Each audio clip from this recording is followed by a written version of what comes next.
Economic expansion यानी कि जो वहाँ का धन किस तरीके से आ रहा है और उसको कहाँ यूज़ किया जा रहा है। तो इकोनॉमिक एक्सपेंशन के लिए रोमन एम्पायर के जो लोग थे उनमें बहुत दिमाग था। सीरियसली गाइस, वो धन, अपनी जो मनी होती थी, अपनी प्राइवेट चीज़ें एक सही जगह पे इन्वेस्ट करते थे और उससे ज़्यादा इन्वेस्टमेंट लेके पैसे कमाते थे। ये रोमन एम्पायर में देखा गया है कि वहाँ के लोग इकोनॉमिक एक्सपेंशन में एक्सपर्ट रहे हैं। और दूसरी चीज़, वहाँ पर जो वीट एंड वाइन सबसे ज़्यादा कंज्यूम की जाती थी। और वो आती कहाँ से थी? जो उनका ट्रेड, एक्सपोर्ट इंपोर्ट वाला बिजनेस जो था, mainly came from Spain.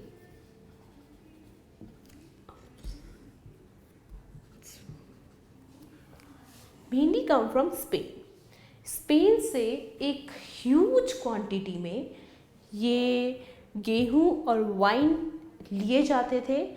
In fact इस एक कैंपेनियन जो जगह है वहाँ पर जो गेहूं की उत्पादकता जो थी वो बहुत ज़्यादा थी। तो गेहूं के साथ वहाँ पे वहाँ पर वाइन की उत्पादकता यानी अंगूर से जो सड़ाकर शराब बनाई जाती थी वो वहाँ पे ज़्यादा मिलती थी और लोग उसे ही पीते थे। वाइन, जो कैंपेनियन सिटी थी वो वाइन के लिए फेमस थी। जो वहाँ पर वाइन आती थी वो यहाँ से ही वो लोग एक्सपोर्ट इंपोर्ट करते थे इस तरीके से कि वो वाइन और गेहूँ, जैसे कि गेहूँ और वाइन, इनफैक्ट वहाँ का जो ऑलिव ऑयल था, ऑलिव ऑयल को लोग यूज़ करते थे। वहाँ पे सबसे ज़्यादा ऑलिव ऑयल का यूज़ होता था। जो ऑलिव ऑयल के लिए जो कंटेनर, ऑलिव ऑयल ले जाने और लाने के लिए जो कंटेनर यूज़ किया जाता था उसे एम्फ्रो कहते थे।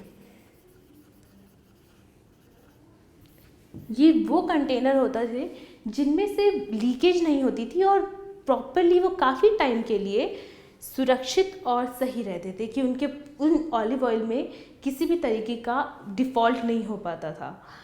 और इनके साथ साथ जो ऑलिव ऑयल के जो कंटेनर से एम्फ्रो, वो रोम की कंट्री में अभी भी 500 से ज़्यादा मात्रा में मिले हैं इस समय भी।